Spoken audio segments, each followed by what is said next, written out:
Salut à tous et bienvenue sur AZ237. Le moment était enfin arrivé, elle obtiendrait les réponses qu'elle cherchait.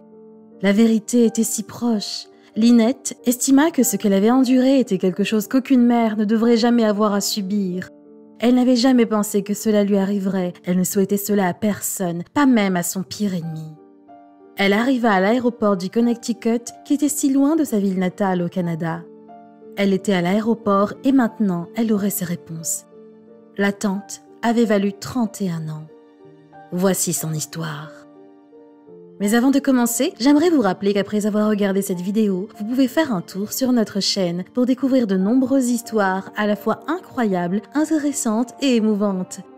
Et n'oubliez pas de vous abonner à la chaîne et d'activer la cloche de notification si vous êtes nouveau parmi nous. C'était une chaude journée de juin 1987. Lynette arriva dans un petit magasin sur l'avenue Arlington. Elle y allait pour chercher son fils auprès de son père qui lui avait dit qu'il se retrouverait là à 16h. Ils s'étaient séparés quand Jermaine était encore petit et malgré la garde partagée, il était dans l'ensemble un garçon joyeux. Le monde de Lynette était toujours illuminé quand elle voyait le sourire de son bébé. Lorsque Jermaine était avec son père, Lynette pouvait se consacrer aux tâches qui étaient plus compliquées à gérer avec un enfant. Elle fit donc des courses à l'épicerie. Elle pensait toujours à son enfant, même quand il était absent. Pendant ses courses, elle vit un jouet en peluche qui lui fit penser à lui. C'était une jolie peluche de lion avec les yeux bruns, comme ceux de son garçon. Elle décida de lui faire une jolie surprise en la lui offrant. Lynette ne pouvait s'empêcher de regarder l'horloge, il était 16h. Elle remarqua à l'extérieur une famille qui marchait de l'autre côté de la rue. Ils étaient tous heureux ensemble. Le petit garçon sur les épaules de son père lui rappela Jermaine. Elle sourit à la famille alors qu'il passait. Il était maintenant 16h09. Au fur et à mesure que son temps de garde passait, elle ressentait un nœud dans son estomac. À 16h20, elle pouvait sentir son pouls accélérer. Alan et Jermaine n'étaient nulle part en vue et elle commença à s'inquiéter. Lorsqu'elle réalisa ce qui se passait, Lynette se sentit perdre l'équilibre et vaciller, laissant tomber l'animal en peluche. Elle courut vers sa voiture, prit frénétiquement son téléphone et appela la police. Lorsqu'elle arriva chez elle, sa maison lui sembla tout à coup si vide sans Jermaine. Elle pensa qu'il n'avait même pas pu voir la jolie peluche qu'elle avait achetée juste pour lui et pleura longuement, assise sur sa chaise de cuisine.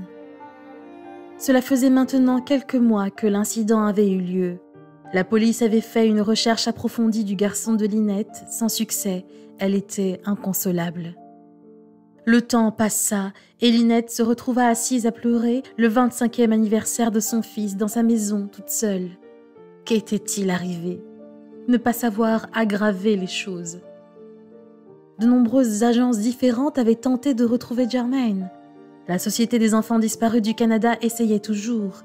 Mais même s'il ne lui restait de Jermaine que quelques photos et des souvenirs, elle était toujours aussi déterminée à savoir ce qui lui était arrivé. Lynette soupçonnait son ex-mari d'avoir enlevé et emmené son enfant en Amérique, mais il n'y avait rien pour le prouver. Même aux États-Unis, des ressources avaient été allouées à la recherche de Jermaine. Le projet Charlie était une base de données qui enregistrait tous les enfants ou adultes disparus qui pourraient être retrouvés en Amérique. Même avec tout cela, il n'y avait aucune piste. Mais une personne touchée par la peine de Lynette s'était dédiée à la recherche de Jermaine, quel qu'en était le prix, et ne laisserait rien l'arrêter. Ted Davis, un policier à la retraite, travaillait avec la Société des enfants disparus du Canada depuis 30 ans et rencontra Lynette pour parler de son fils. Voyant la douleur dans son cœur, il jura qu'il découvrirait ce qui était arrivé à son garçon. Grâce à l'intervention de Ted, il y eut une énorme progression dans l'affaire après 3 décennies sans aucune piste. La même année, Ted avait assisté à une conférence aux côtés de membres de la police de Toronto et de représentants des États-Unis. Lors de l'événement, les participants commencèrent à discuter de la disparition de Jermaine, ce qui suscita un vif intérêt. Alors que Ted quittait la conférence, il ne savait pas que les enquêteurs auraient de nouvelles pistes à suivre. À la fin de l'été 2018, les enquêteurs avaient pris contact avec de nombreuses personnes qui étaient les connaissances d'Alan. Ils espéraient pouvoir obtenir des informations vitales. Certains suggérèrent qu'Alan avait peut-être refait sa vie et résidait dans le Connecticut.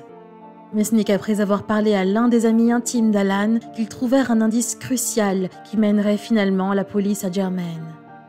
Alan s'était visiblement créé une toute nouvelle identité au nom de Hayley Randolph de Souza.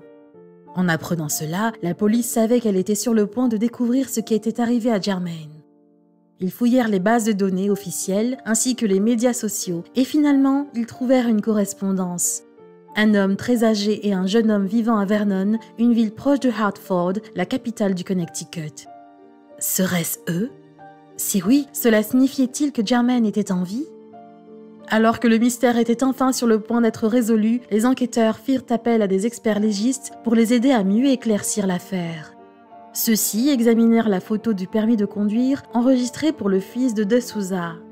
Et lentement mais sûrement, en octobre 2018, l'équipe put confirmer ce qu'elle espérait tant.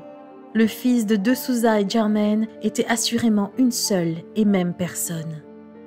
Mais d'abord, ils devaient attraper Alan. Les enquêteurs étaient ravis d'avoir enfin des réponses, mais ils savaient qu'ils devaient retrouver Alan avant qu'il ne soit trop tard. Une source anonyme affirma qu'Alan passait souvent son temps au KFC local. Il était sympathique avec le personnel et il adorait vraiment la nourriture.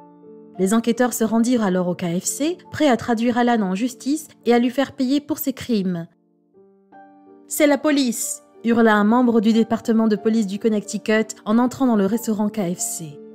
L'équipe scanna la pièce à la recherche d'Alan, tandis que des employés se tenaient là, surpris et confus. Puis ils remarquèrent un vieil homme assis dans le coin de la pièce, et quand ils l'appréhendèrent, il se rendit et confirma qu'il était le fugitif qu'ils recherchaient. Mais où était Germaine? Menottant Alan avant de le conduire dehors, les policiers entendirent une voix. « Papa ?» Soudain, un homme d'âge moyen fit le tour du coin. Il avait de grands yeux bruns, tout comme Germaine. La police soupçonnait qu'en 1987, Alan avait fui Toronto avec lui et s'était rendu aux États-Unis. Les deux partageaient apparemment un appartement dans le Connecticut depuis 2004. Le duo père et fils, à l'insu du fils, vécut une vie de mensonges pendant des décennies. Après avoir fui le Canada, Alan avait réussi à acquérir de faux documents. Il résida à New York, en Caroline du Nord, puis s'installa dans le Connecticut. Lorsqu'il arriva à Vernon, Alan trouva un emploi comme camionneur et ingénieur, tandis que Germaine travaillait pour l'État. Germaine ne le savait pas, mais toute sa vie était un mensonge. Toute sa vie, il avait posé des questions sur sa mère. Son père lui disait qu'elle était décédée pendant l'accouchement, mais il était assez ambigu sur les détails. Germaine se souvint avoir vu ses amis être accompagnés à l'école par leur mère. Lui n'avait jamais eu ça. Et ce n'était qu'à l'âge de 33 ans que la vérité sur sa mère se révéla.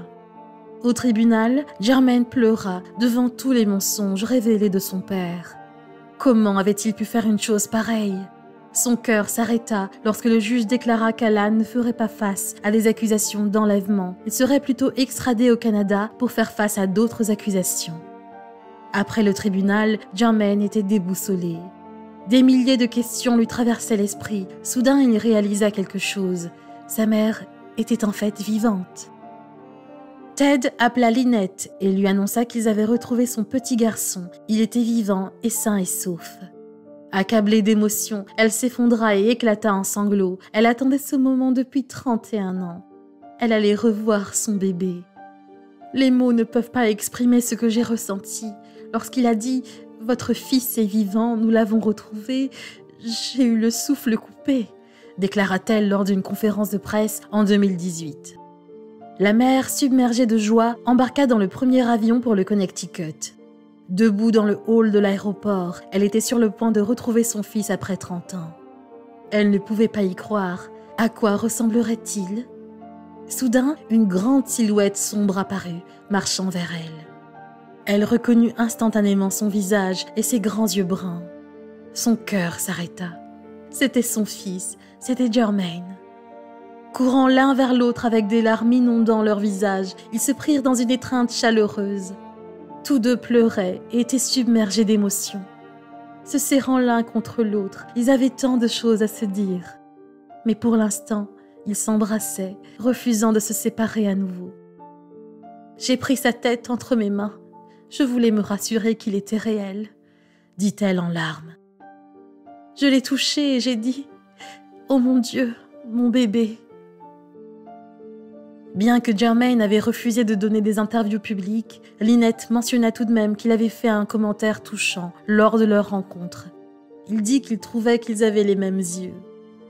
Lynette et Jermaine purent enfin passer du temps ensemble.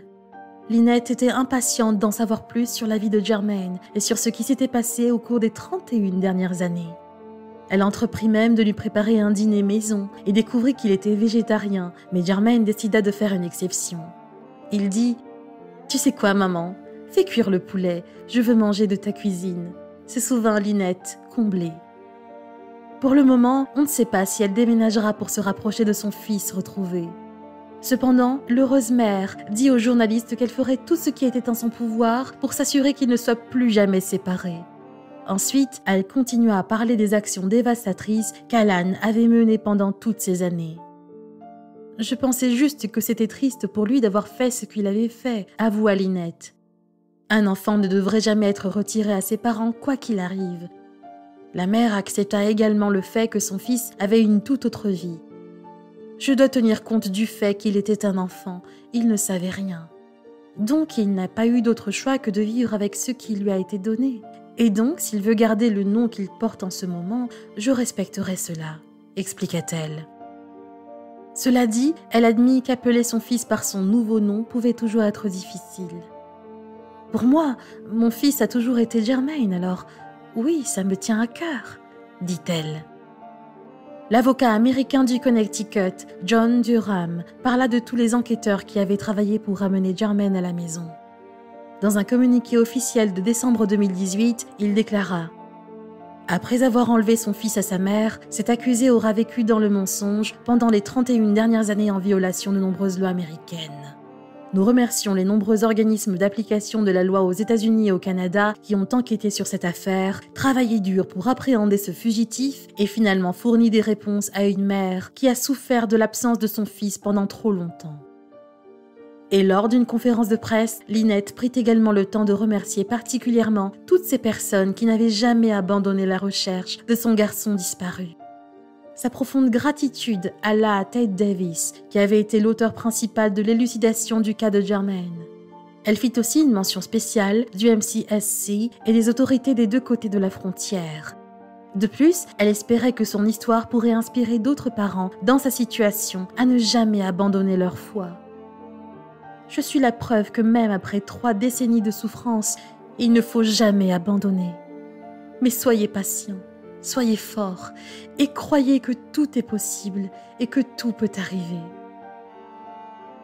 Quelle est votre opinion au sujet de cette histoire? Dites-le nous dans les commentaires. Si vous avez aimé cette vidéo, alors cliquez sur le bouton j'aime et partagez-la autour de vous. À très bientôt sur AZ237.